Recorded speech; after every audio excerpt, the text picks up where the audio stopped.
If you've been running for a while now, but still keep not seeing improvements, or even worse, you're constantly tired, sore, injured, then you might be doing some typical runner's mistakes without even noticing it.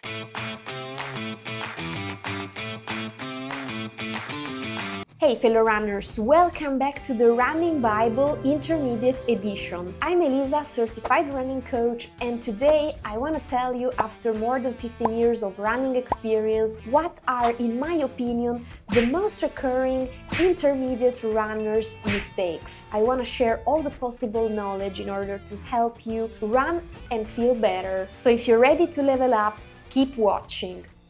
A typical intermediate runner mistake is to run too fast too often. When you're running too hard and too often, you basically don't give your body a chance not only to recover, but also to develop what is called base endurance. Base endurance is the foundation of your running, and without it, it's really hard to make ambitious plan and make the best out of your harder workouts. So if you're constantly training high intensity and don't give your body the chance to build that foundation, then you're missing out, because this is the fastest way to get burnt out, fatigued and overtrained. I know very well how hard it is on some days to switch off that side of our ego who wants to always push and give the max, especially on those days where we really need a speedy run to boost our energy or our mood.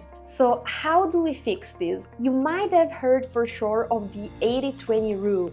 It basically says that you should be running roughly 80% of your training at a lower intensity, where we build indeed that base endurance, and the remaining the 20%, at high intensity. This exact ratio can slightly vary, especially if you're in a training block right now where you're fine-tuning for a race. You might be doing 70-30%, that's fine, but generally speaking, the 80-20 ratio is perfect. And if I'm not convincing enough for you, then think about this. Even elite runners train following this ratio. Another very common intermediate runner's mistake is running your easy runs too fast. I'm not saying that you shouldn't be ambitious, but when it comes to easy runs, it can be a problem, because if you push too hard on those days where you should be running easy, then you won't be able to give your max on your harder run trainings. And we don't want that if we want to improve. How to fix this mistake in a practical way? I always recommend the nose breathing test, which is basically you breathing through your nose only for at least 1 minute, but also up to 2 minutes. And if you're feeling fatigued by doing this test, it means you're not running easy enough. So you should consider slowing down and repeat the test until you don't feel comfortable in breathing with your nose only for 1 to 2 minutes. So once you're in that easy zone, you can resume with your nose-mouth normal breathing. We also have another way to fix it, which is a bit deeper, and this is detaching yourself from your ego. Ego is actually not a bad thing, because it's also the part of ourselves that drives us to reach new goals, be ambitious. But there's another part of it, and this is the part telling us you're not doing enough. You have to prove yourself, you have to show your times on Strava, and they have to be always perfect. This is the part that we want to reassure and tell it's fine to go slow today. So please, don't worry, and let's run this easy run really easy. Another mistake that I've been coughing myself doing a lot as an intermediate runner, and as well a lot of my clients and athletes, is not rotating your running shoes. And without proper shoe rotation, your legs get really stressed. But actually not just your legs, also your back. So if you're suffering of back pain, you might be pondering whether it's time to change running shoes. And the same goes for constantly sore legs or also your foot plants. So how to fix it? Really easy. Go out and make yourself a gift. buy yourself a new pair of running shoes, and also make sure that they're comfortable, that they're the right fit for you, the right size as well. I always recommend to pick one extra size in comparison to your regular shoes so that your toes have enough space when you run. So what we want is to alternate a pair of running shoes in every running session so that your running shoes have proper time to recover. Yes, they need a recovery too indeed, and to come back to their normal levels of shock absorption. So you basically, yes, want to give your running shoes rest days too. Even if you're running on alternate days, so not one day after another, it's really important to rotate them. And I'll tell you more, if you are that runner who loves to race often, then you might be also considering an extra pair of shoes just for racing.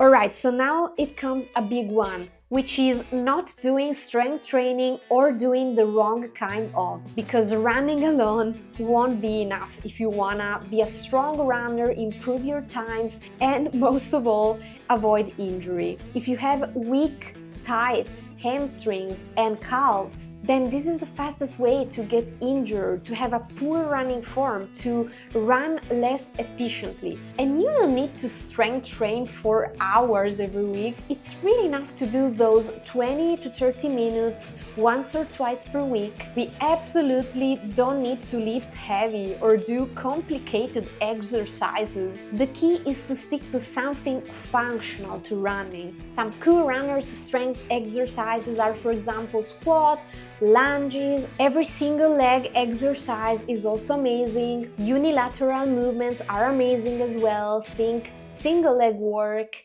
Then of course core, arms. You want to train your whole body. Plyometrics are also great to develop power. And this all isn't about getting bulky, lifting heavy. Again, this is about being strong, stable, and durable on the long run. So fellow runner, I hope this is a good reminder for you. Do your weekly strength session. Make it fun as well. Don't do boring strength workouts, put some music on, do it with a friend, go to the gym. Just do it, okay?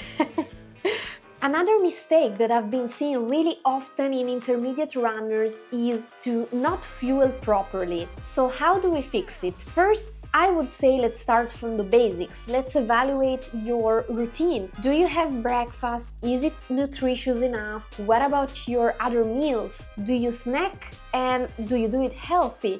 Start asking yourself those basic questions. Of course, also regarding hydration. Are you drinking enough water every day? Not just here and there. Then I would also check your race fueling strategy, which includes not just race day itself, of course, but also the days before and your recovery, your meal after the race. And let me just spit it out, in all honesty, fellow runner, if you're racing half marathon or longer distances, you really can't afford not having a fueling strategy. You need to think about it in advance to test what works for you. For example, different energy gels and when you want to hydrate during your run. So practice it during your training. Don't arrive on race day unprepared on this. It's really the worst thing you can do to yourself if you run indeed longer distances. Being comfortable around your fueling is really crucial to make the best out of your running journey. Another typical intermediate runner mistake is to run the same every week. Why is that a mistake? The problem in there is actually that you're not periodizing your training. I also made a video on this, which you can find in here. So what is, shortly said, training periodization? It's knowing how to switch up different training loads week by week and month by month in a smart way. So if you're, let's say, training every week, the same intervals, the same long run, the same tempo run, same pace, it's hard to be progressing. And in there we have a series of options. One of them is for sure to get a running coach. If you need some support and guidance, you can have a look at my website, link in description. And if you aren't in the mood for run coaching or not at the right point for it, you can also consider just switching things more up. alternating week by week and month by month, more variety in your training. So play a little bit more with speed and volume, but keep those 80-20 ratio, which I've been talking about before, and add new stimuli to get your body used to something different than usual. This will for sure give a little boost to your run training. Another super huge mistake that I've been seeing a lot is to skip your warm-up and cool down. And I know it's often really tempting to skip that part. Maybe you're late from work and you just want to squeeze your daily session. So you skip that warm-up, you go straight to the point and find yourself super sore the day after. So if you're really short on time someday and you don't know what to prioritize between warming up and cooling down and stretching, then it's a no-brainer. Your warm-up has priority. Because warming up, it's not optional, it's a must. You should always be giving your body at least 10 minutes to get ready for your workout, no matter what the workout type is. Unless it's a really easy recovery run where you just want to digest your intense previous session, then you should always devote those 10, even better 15 minutes to your warm-up. What I suggest is really easy. Start with some dynamic stretches like leg swings, lunges, or just a light jog. And after that, just jog 5 to 10 minutes, really easy. Apart from warming up, of course, I always suggest you to also cool down and stretch after your runs to recover properly, and try out different runners routines that are beneficial like yoga, mobility. If you want to know more about this topic, I made a specific video where I clarify all the basic runners routine that you shouldn't be skipping to feel and run at your best. Another mistake that we absolutely want to keep out of our door is to ignore recovery and sleep. There is this common bias that the more you train, the better you get. Well, this assumption, it's not completely wrong itself. It's true that we don't improve by sitting on the couch, even though it would be nice for many. We need to put on the training, that effort, yes. But we also need to recover at a muscular level, not to mention the mental one, which is also very important. So think about recovery as part of your training. If you skip that part, you're skipping training. The thing about recovery is to do it smartly, so to do it when, how, and how long it's right for you. So how do we fix this? We want to make sure to rest at least 1 day per week, if not 2 or 3. But it depends, of course, on where you are in your run training. If staying still itself is the problem for you, then add some active recovery like a brisk walk, some light swimming or indoor cycling. Find what works for you, that keeps you still moving during your off days from training, but which also has very low impact. And I also mentioned that the mistake is not just about recovery, but sleep. Trust me, not just for running, but overall, you should be really investing in your sleep, in its quality and quantity, to have proper recovery and feel at your best. Another intermediate runner's mistake is to skip your running technique, so not doing running drills or exercises helping you to improve your running form, which is essential if you want to improve your speed, but also if you want to optimize your running economy. And if you're new to running technique, then take a look at my running drills compilation. You will see a lot of them also in slow motion, so easy to follow along. Some general tips to improve your running form without doing running drills are, for example, to relax your shoulders while you're running and keep your arms bent at a 90-degree angle. Something else you want to pay attention to is to land at the center of your mass, so with your foot landing aligned to your head and hips. If you are doubtful, you can film yourself from a lateral perspective on a flat course and then put the video in slow motion and having a look if your head, hips, and the landing foot are aligned. And another thing to improve your running form you might want to check if you have a sports watch is your cadence, which is the number of steps that you take per minute while running.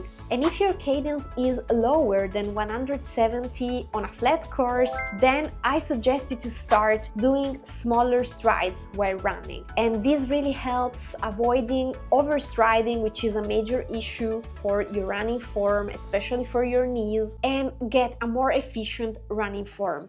So now that I gave you a lot of inputs, I hope that you have something to think about to level up your running journey. And if this video helped, consider liking it, subscribing to the channel to see more similar contents. Let me know in the comments if you are doing one of these typical runner's mistakes or if I forgot about some of them. I'll see you in the next video and feel your run!